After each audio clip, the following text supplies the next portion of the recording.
اللہ بندیالوی صاحب ایک بہت بڑے دیوبندی عالم ہیں، اور ان کا تعلق جو ہے وہ جمعیت اشاعت توحید و سنہ سے ہے، جس کو عرف عام میں دیوبندی مماتی گروپ کہتے ہیں۔ انہوں نے کچھ عرصہ پہلے ایک ویڈیو میں حضرت سلیمان بن سرد رضی اللہ تعالیٰ عنہ کی گستاخی کی تھی، اور پھر ان کو انہوں نے فسادی کہا، ان کو رافضی کہا، اور بلکہ فسادیوں کا سرغنہ کہا۔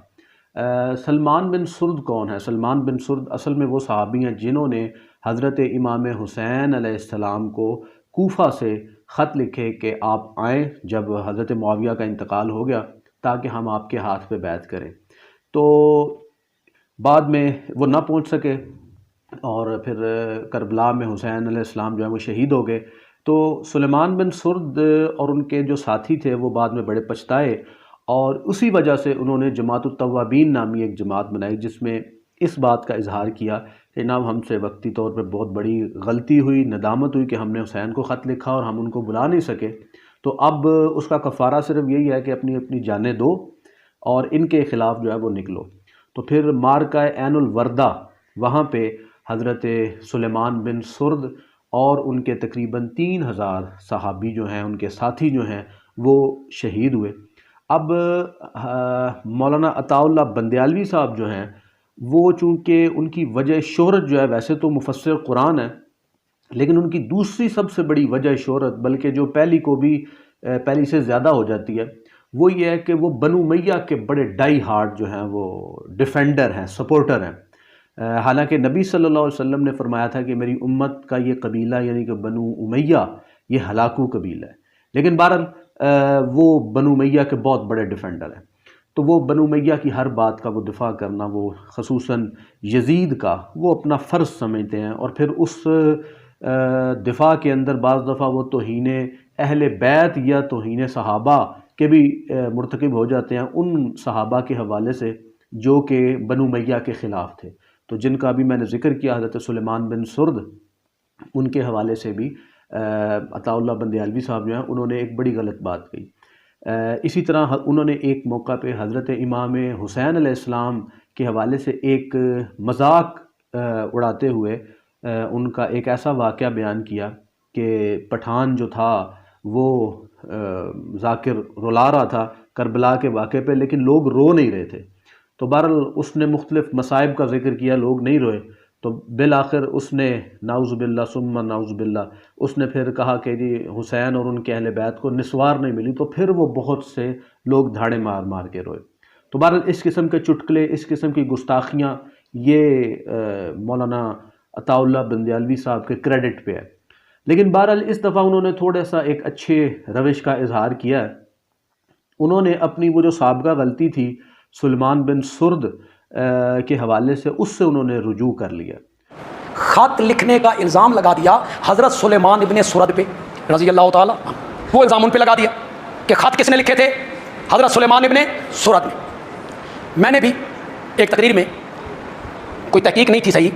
تو حضرت سلیمان ابن سرد کے متعلق کچھ ایسے جملے میری زبان سے نکلے جو جملے قابل گرفت تھے،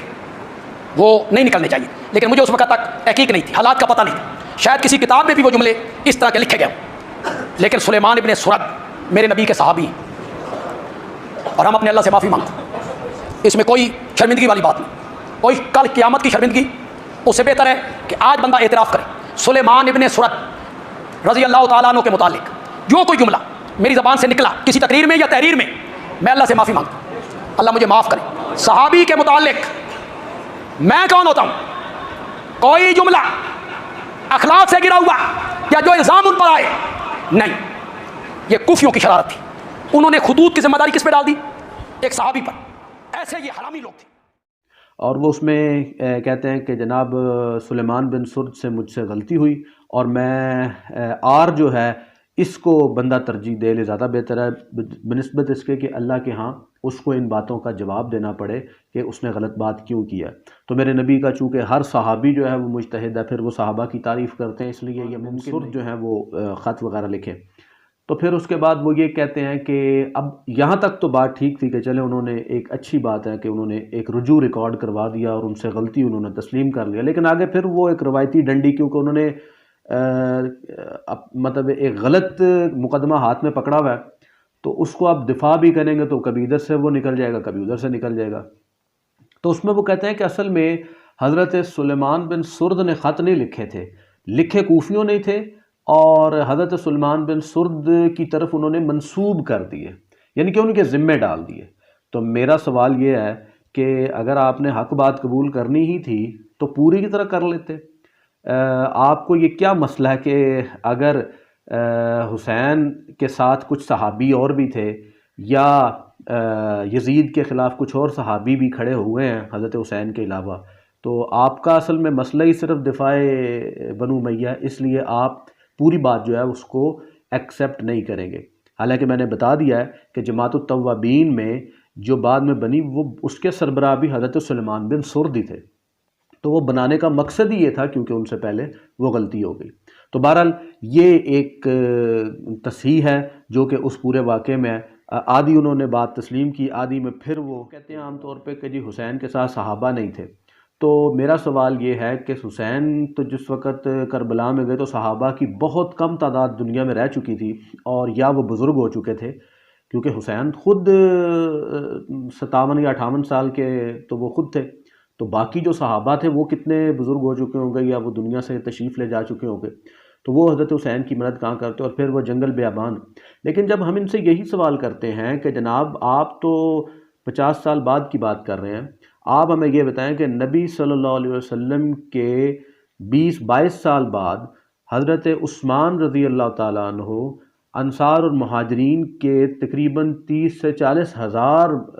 صحابہ کی موجودگی میں شہید ہو جاتے ہیں، صرف 1000-1500 لوگوں کے ایک لشکر کے ہاتھوں، اور کوئی ان کو بچانے والا نہیں ہوتا۔ پھر اس میں کہتے ہیں کہ جی نہیں، حضرت عثمان غنی نے خود منع کر دیا تھا، وہ بڑے صلح پسند تھے۔ تو یقیناً چاہے منع کر دیا ہو تو پھر اس میں تو حضرت حسین بھی جو اپنے ساتھ جو لوگ چل رہے تھے ان کو کہتے تھے کہ بھئی ہم تو موت کی طرف سفر کر رہے ہیں۔ تو بہرحال یہ ان کی بات جو ہے یہ بالکل دلیل کے طور پہ فٹ نہیں بیٹھتی۔ اچھا، اب اس کے بعد ہم آتے ہیں واقعہ کربلا میں، کہ واقعہ کربلا میں یہ چونکہ بڑھا چڑھا کے یہ بیان کرتے ہیں کہ جی حضرت عبداللہ ابن عمر جو تھے وہ روکتے تھے تمام لوگوں کو، اپنے بیٹوں کو بھی، اور ایک ہی صحابی کا ان کو نام پتہ ہے کہ عبداللہ ابن عمر روکتے تھے، باقی ان کو کسی صحابی کا نام ہی نہیں پتہ۔ تو آج انشاءاللہ وہ بھی ان کو صحابہ کے نام میں بتاؤں گا، تاکہ ہو سکتا ہے اگلی کسی ویڈیو میں یہ اس سے بھی رجوع ریکارڈ کروا دیں۔ تو واقعہ حرہ میں جو شہید ہونے والے صحابہ تھے، جو یزید کے لشکر کے ہاتھوں شہید ہوئے، ان میں حضرت عبداللہ بن حنظلہ رضی اللہ تعالیٰ عنہ یہ ان کی قیادت کر رہے تھے، اور اس کے علاوہ ماقل بن سنان اور محمد بن ابی جہم، یہ 3 صحابہ کے نام تو ملتے ہیں کہ انہوں نے تو شہادت نوش کی ہے واقعہ حرہ میں۔ اس کا مطلب ہے کہ یہ ان 3 صحابہ نے تو حضرت عبداللہ ابن عمر کی بات نہیں مانی، تو حضرت عبداللہ ابن عمر 1 تھے اور یہ 3 تھے۔ تو چونکہ آپ کا موقف یہ ہے کہ نبی صلی اللہ علیہ وسلم کا ہر صحابی جو ہے وہ مجتہد ہے، اور اس کو اجتہاد اگر غلط بھی ہوگا تو تب بھی ثواب ملے گا، تو بھائی یہ آپ دیکھ لیجئے کہ یہ صحابہ کی کثیر تعداد جو تھی واقعہ حرہ میں شہید ہوئی۔ اس کا مطلب ہے کہ عبداللہ ابن عمر کے علاوہ اور کوئی ایسا صحابی ہمیں نظر نہیں آتا جو کہ یزید کا حامی ہو یا یزید کا طرفدار ہو یا یزید کی بیعت کو توڑنے سے وہ روکتا ہو۔ تو یہاں پہ عبداللہ ابن عمر بالکل ایک اکیلے نظر آتے ہیں، اور باقی صحابہ جو ہیں وہ یزید کے خلاف نظر آتے ہیں۔ اور یہاں پہ بھی عبداللہ ابن عمر سے کا جو غلطی ہے وہ یہی ہے کہ انہوں نے باقی صحابہ کے اجتہاد کو چھوڑ کے بالکل اپنا ایک الگ سے اجتہاد جو ہے وہ کیا۔ اچھا، اس کے بعد جب حضرت یہ واقعہ حرہ کے بعد یزیدی لشکر جو عبداللہ ابن زبیر کی طرف چلا، تو عبداللہ ابن زبیر بھی تو خود صحابی ہیں، حضرت زبیر کے بیٹے ہیں اور حضرت ابو بکر کے نواسے ہیں، تو وہ بھی صحابی ہیں، ان کا بھی مقام جو ہے وہ حضرت عبداللہ ابن عمر سے کسی طرح بھی کم نہیں ہے۔ تو انہوں نے بھی، اس کا مطلب ہے کہ حضرت عبداللہ ابن عمر کا جو فہم ہے اس کو تسلیم نہیں کیا، اس کو انہوں نے نہیں مانا۔ اس کے علاوہ حضرت مسور بن مخرمہ اور حضرت مصعب بن عبد الرحمن، یہ بھی حضرت عبداللہ ابن زبیر کے ساتھ تھے، جب بعد میں جب شہید ہوئے ہیں تو یہ بھی ان کے ساتھ تھے، تو یہ پہلے بھی ان کے ساتھ تھے۔ تو اس کا مطلب ہے بہت سے صحابہ جو ہیں وہ یزید کے شخصی حکومت کے خلاف تھے۔ تو یہ تو 2 ایسے واقعات ہیں کہ جو فوراً یزید ہی کی حکومت میں ہو گئے، اور تیسرا واقعہ یزید کی وفات کے بعد حضرت سلمان بن سرد جب جماعت التوابین جو ہے وہ لے کے نکلے ہیں تو اس میں وہ حضرت سلمان بن سرد کا ذکر آتا ہے۔ تو بہرحال یہاں پہ ان صحابہ کے نام بتا دیے کہ جو یزید کے خلاف تھے۔ آپ کو تو صرف ایک صحابی کا پتہ ہے نا، حضرت عبداللہ ابن عمر کا، کہ انہوں وہ روکتے تھے، تو ہم نے آپ کو اتنے صحابہ کے بتا دیے ہیں کہ اتنے صحابہ حضرت عبداللہ ابن عمر کے فہم کے خلاف تھے۔ اگر آپ حضرت عبداللہ ابن عمر کا ساتھ دینا چاہتے ہیں، ان کے فہم کے ساتھ جانا چاہتے ہیں، تو یہ آپ کی اپنی مرضی ہے، لیکن آپ ہمیں بھی یہ رعایت دیں کہ جناب ہمارے پاس بھی بلک آف صحابہ ہیں جنہوں نے یزید جو ہے اس کے خلاف جو ہے وہ خروج کیا اور اس کے خلاف لڑائی کی۔ تو ایک تو بات ہوگی یہ۔ دوسری بات یہ ہے کہ اسی سلسلے کے حوالے سے حضرت عثمان رضی اللہ تعالیٰ عنہ جن کے خلاف بہت سے صحابہ نکلے، لیکن آپ وہ ماننے پہ تیار نہیں ہیں۔ آپ کہتے ہیں کہ حضرت عثمان کے خلاف صحابی کوئی نہیں نکلا بلکہ فسادی نکلے۔ تو آج ہم آپ کو ان کا بھی نام بتائیں گے کہ حضرت عثمان غنی رضی اللہ تعالیٰ عنہ کے خلاف صحابی کون کون سے نکلے۔ تو ان میں اول نمبر پہ تو حضرت عبد الرحمن بن ادیس البلوی، یہ اصحاب شجرہ میں سے ہیں، بیت رضوان کے صحابہ میں سے ہیں، بہت بڑے درجے کے صحابی ہیں۔ مصر سے جو لوگ چلے حضرت عثمان غنی کے خلاف، یہ ان کی قیادت کر رہے تھے، اور پھر جب یہ پورا گروہ جو ہے اس نے حضرت عثمان غنی کا محاصرہ کر لیا، تو اس کے بعد سب گروہ کی قیادت جو تھی وہ حضرت عبد الرحمن بن ادیس رضی اللہ تعالی عنہ ان کے ہاتھ میں آ گئی، یعنی کہ پورے لشکر کی یہ قیادت کرتا ہے، جن کو عام طور پہ عطا اللہ بندیالوی صاحب یا حافظ ابو یحییٰ نور پوری صاحب یا اس طرح کے اور لوگ جو ہیں فسادی کہتے ہیں، اور کہ جی وہ فسادی لشکر آیا تھا، وہ سبائی تھا، وہ یہودی سازش تھی۔ تو یہ عبد الرحمن بن ادیس کا نام یاد رکھیے گا۔ اس کے بعد حضرت عمر بن الحمق الخزائی رضی اللہ تعالیٰ عنہ، یہ فتح مکہ پہ مسلمان ہوئے، یہ بھی اسی گروہ میں شامل تھے۔ اور آپ کتابیں اٹھا کے دیکھ لیجئے اہل سنت کی، اس میں لکھا ہوا ہے کہ آخری جو 4 لوگ جو ہیں جو دیوار پھلانگ کے سیدنا عثمان غنی کو شہید کرنے کی نیت سے گئے، یہ عمر بن الحمق ان میں سے ایک ہے۔ اب ایگزیکٹلی کس نے تلوار اٹھائی اللہ بہتر جانتا ہے۔ اس کے علاوہ محمد بن ابو حذیفہ، یہ بھی صحابی ہیں، حضرت ابو حذیفہ کے بیٹے ہیں، یہ مصر میں حضرت عثمان غنی کے یہ خلاف تھے۔ تو بہرحال یہ کچھ صحابہ کے نام ہیں کہ جو میں نے بتا دیے کہ جو حضرت عثمان غنی کے خلاف تھے۔ اسی طرح حضرت عمار ابن یاسر کا بھی آتا ہے کہ وہ بھی سیدنا عثمان غنی کے خلاف تھے۔ حضرت عبد الرحمن بن عوف جنہوں نے حضرت عثمان غنی کو الیکٹ کیا، حضرت علی اور حضرت عثمان کی جس وقت ٹائی پڑ گئی تو حضرت عثمان کو الیکٹ کرنے میں حضرت عبد الرحمن بن عوف جو تھے انہوں نے کلیدی کردار ادا کیا۔ تو ولید بن عقبہ،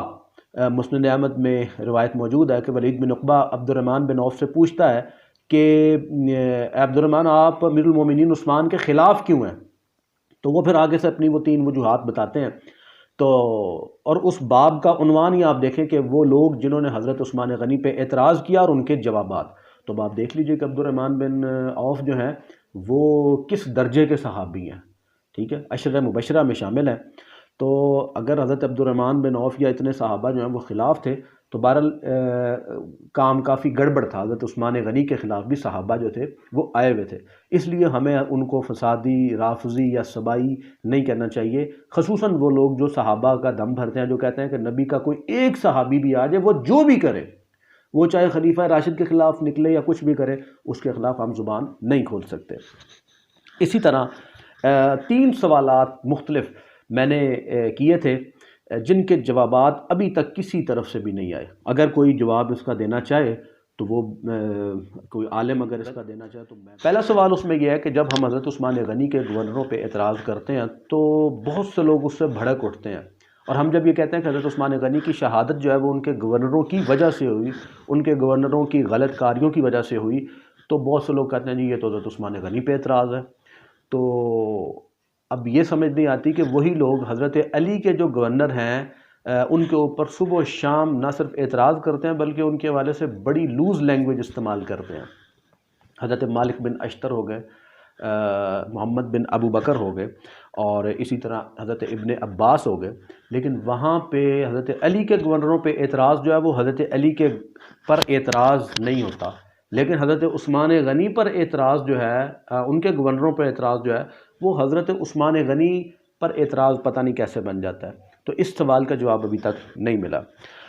اسی طرح عام طور پہ یہ کہا جاتا ہے کہ حضرت علی کے خلاف تو صحابہ آئے، ٹھیک ہے، نکل سکتے ہیں، لیکن حضرت عثمان غنی کے خلاف کوئی اگر یہ کہے گا نا کہ صحابی نکلیں تو وہ رافضی ہوگا۔ تو یہ ان کا پیمانہ سمجھ نہیں آیا کہ حضرت علی کے خلاف اگر صحابہ نکل آئیں تو اس سے حضرت علی کی شان پہ تو کوئی فرق نہیں پڑتا۔ حضرت معاویہ نکل آئیں، حضرت طلحہ نکل آئیں، حضرت زبیر نکل آئیں، حضرت علی کی شان تو پہلے سے بلند ہے، وہ تو اس امت کے افضل ترین لوگوں میں شامل ہیں۔ رسول اللہ صلی اللہ علیہ وسلم نے فرمایا کہ علی تم میرے بعد ویسے ہو جیسے موسیٰ کے بعد ہارون بنی اسرائیل میں تھے، لیکن میرے بعد نبی کوئی نہیں۔ اب موسیٰ علیہ السلام کے بعد سب سے افضل جو ہیں وہ یقیناً ہارون ہی تھے۔